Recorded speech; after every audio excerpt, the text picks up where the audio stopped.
नमस्कार, मैं दौलत शर्मा और आप देखना शुरू कर चुके हैं SPN9 न्यूज़। और यहाँ पर देखा जा रहा है कि ये सबसे बड़ी खबर जो सामने से निकल के आ रही है वो महाराष्ट्र की निकल के आ रही है। लगातार महाराष्ट्र की राजनीति में उथल पुथल जारी है। यहाँ पे चाचा जो है भतीजे के ऊपर आरोप लगाता है, भतीजा चाचा के ऊपर आरोप लगाता है। कभी भतीजा कहता है कि आप रिटायरमेंट ले लो, आपकी उम्र हो चुकी है, अब राजनीति आपके बस की नहीं। तो दूसरी तरफ शरद पवार कहते हैं no retirement, no tired, I am fire. मतलब अभी भी यहाँ पे जो है चुनाव लड़ने का और अपनी एनसीपी हथियाने का रुतबा यहाँ पर शरद पवार रखते हैं और लगातार अपने भतीजी को चैलेंज कर रहे हैं। और ये किस्सा कब शुरू हुआ था? ये किस्सा शुरू हुआ था जब उन्होंने एनसीपी के 2 फाड़ करके यहाँ पर सरकार बना ली थी और खुद उप मुख्यमंत्री बन गए थे महाराष्ट्र के, और उन्होंने एनसीपी को 2 फाड़ में तोड़ दिया था। और शरद पवार उद्धव के साथ बस ताली बजाने के लायक ही उनको उन्होंने छोड़ दिया था। और अब लगातार फिर दोबारा यहाँ पे देखा जा रहा है कि शरद पवार अब कोर्ट का रास्ता खटखटा सकते हैं और इनके विधायकों को अयोग्य ठहराकर वापस एनसीपी अपने कब्जे में ले सकते हैं। और लगातार इसी पर चर्चा तेज है कि आखिर महाराष्ट्र में अब क्या होना है। लेकिन आपको बता दें, महाराष्ट्र में इससे पहले भी कई बार ऐसा हो चुका है कि सरकार टूटी है, एक ही पार्टी के 2 चेहरे बने हैं। जैसे अभी अजीत पवार भी एक चेहरा बने हैं एनसीपी का, यहाँ शरद पवार भी एनसीपी का एक चेहरा बने हुए हैं। और वही हाल शिवसेना का भी हुआ था, उद्धव एक शिवसेना का चेहरा बने हुए हैं तो दूसरी तरफ शिंदे एक दूसरा शिवसेना का चेहरा बने हुए हैं। तो देखा जा रहा है कि पार्टी 2 भागों में बढ़ती हुई नजर आ रही है। और ये अब से नहीं, 2019 से, मान लीजिए करीब 1975 से ये चल रहा है। और ऐसा सबसे पहले खुद शरद पवार ने किया था और अब देखा जा रहा है कि खुद शरद पवार के साथ ये सब हो रहा है। लेकिन बात यहाँ पे हो रही है अजीत पवार की। अजीत पवार 2019 से लेकर 2023 के बीच 3 बार उप मुख्यमंत्री रहे, लेकिन उनको वो कुर्सी रास नहीं आई। जब पहली बार देवेंद्र फडणवीस के साथ आए तो उनके चाचा ने उनको वापस बुला लिया और मना लिया। फिर वो उद्धव के साथ बनते हैं तो शिंदे सरकार लेके भाग जाते हैं।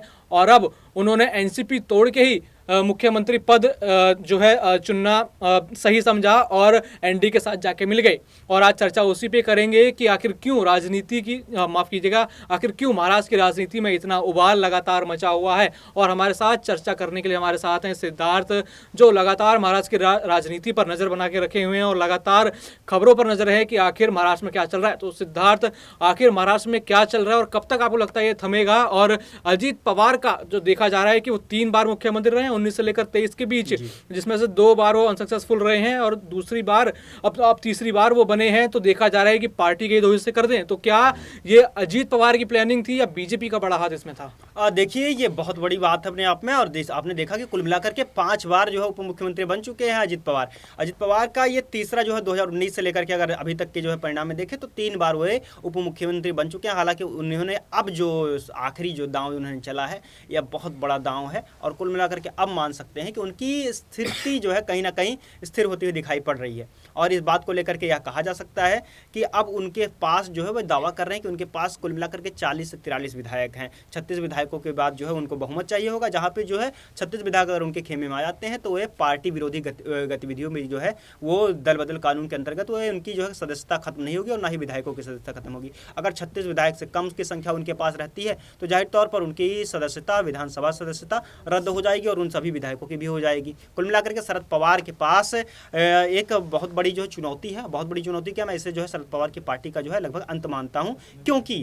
क्योंकि जिस तरह से उनके पास मात्र 10 विधायकों 10 से 12 विधायकों का समर्थन है और यहाँ पर अजीत पवार दावा कर रहे हैं कि उनके पास लगभग 40 विधायकों का समर्थन है। तो मुझे लगता है कि अब भाजपा के साथ जुड़ करके 2024 की राजनीति में भी वह साथ ही रहने वाले हैं, क्योंकि उन्हें अच्छी तरह से पता है कि 2024 में भाजपा जो है पहले से एडवांटेज में है और जाहिर तौर पर सत्ता का स्वाद चखने के लिए वो इस तरह की जो है कोई भी गतिविधि नहीं करेंगे जिससे वो पार्टी छोड़कर भाजपा के एनडीए का दामन छोड़ करके निकलना चाहें।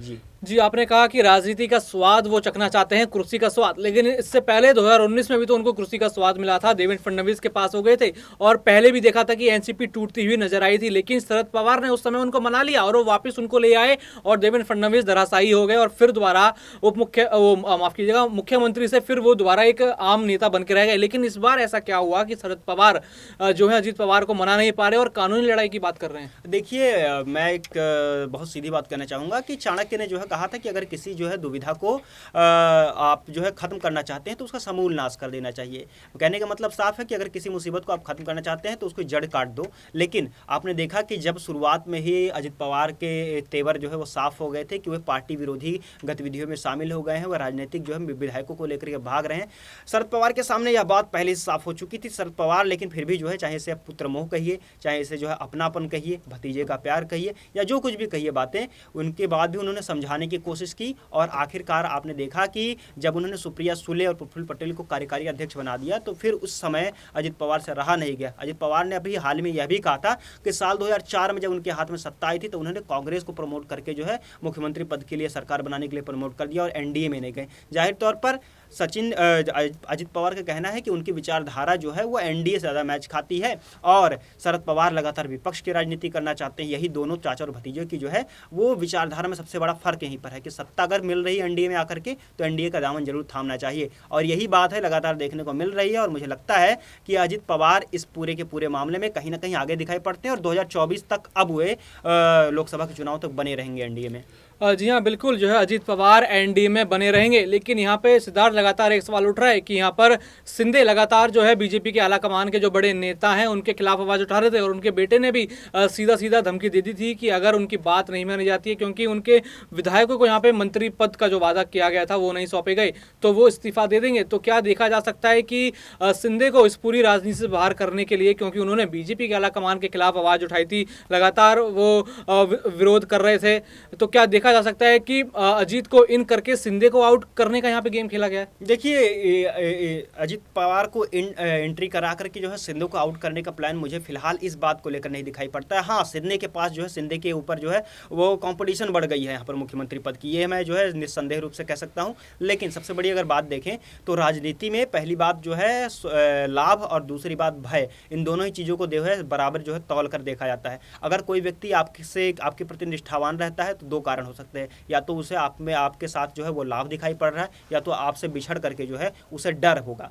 जाहिर तौर पर अगर आप देखते हैं एकनाथ शिंदे की, तो उन्होंने उद्धव ठाकरे की जो है शिवसेना को तोड़ा था और कहीं ना कहीं इस तोड़ने के पीछे भी भाजपा की रणनीति थी, भाजपा के ही रणनीतिकारों की जो बड़ी भूमिका थी। इसमें अमित शाह का नाम भी कई बार जोड़कर देखा गया है। अब आप देख सकते हैं कि अगर एनडीए का साथ छोड़कर के एकनाथ शिंदे अलग हो जाएंगे तो जाहिर तौर पर उद्धव सरकार और विपक्षी दल के नेता जो है उनके विधायकों को तोड़ करके उन्हें पूरी तरह से बर्बाद कर देंगे। यह बात शिंदे भी बहुत अच्छी तरह से जानते हैं। इस वजह से वे लगातार भाजपा की सत्ता वाली पार्टी के साथ जुड़े हुए हैं और यही एक कारण है कि अगर उन्हें अपनी राजनीति चलानी है तो चाहे डर से या फिर भाजपा के प्रति लगाव से या उनकी साझा विचारधारा होने के नाते कुल मिलाकर के उन्हें भाजपा के साथ बने रहना होगा, और यही एक बहुत बड़ा कारण है, वजह है उनकी मजबूरी कहिए आप।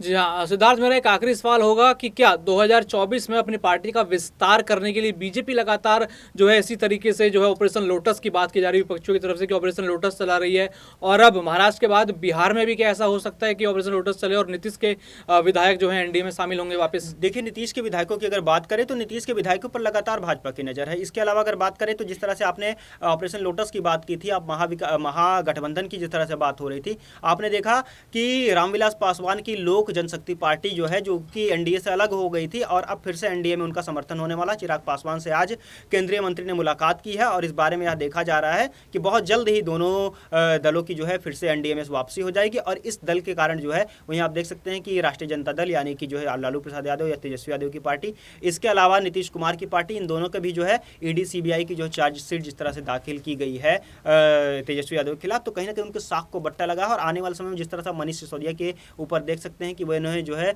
वो जेल में फिलहाल बंद है और कहीं ना कहीं जो तेजस्वी यादव मुझे फंसते हुए नजर आ रहे हैं। और कुल मिलाकर अगर बात करें तो बीजेपी ने लगातार लोटस खिलाने की जो है यानी कमल खिलाने की जो है तैयारी कर रखी है। बिहार हो चाहे पूरे देश के अन्य राज्यों में भी हो, 2024 से पहले बहुत सारे परिणाम देखने को मिल सकते हैं। जी हाँ, लगातार यही बात की जा रही है कि ऑपरेशन लोटस जो है चल रहा है, सबसे पहले महाराष्ट्र में घात करता है और अब बारी बिहार की है। और लगातार 2024 से पहले अपनी पार्टी को मजबूत करने के लिए, विस्तार बढ़ाने के लिए लगातार यहाँ पर ऑपरेशन लोटस अपने कार्य पर है, जिसको यहाँ पे मोदी और शाह चलाते हुए नजर आ सकते हैं। और भी ऐसी खबरें जानने के लिए देखते रहिए SPN9 न्यूज़। धन्यवाद।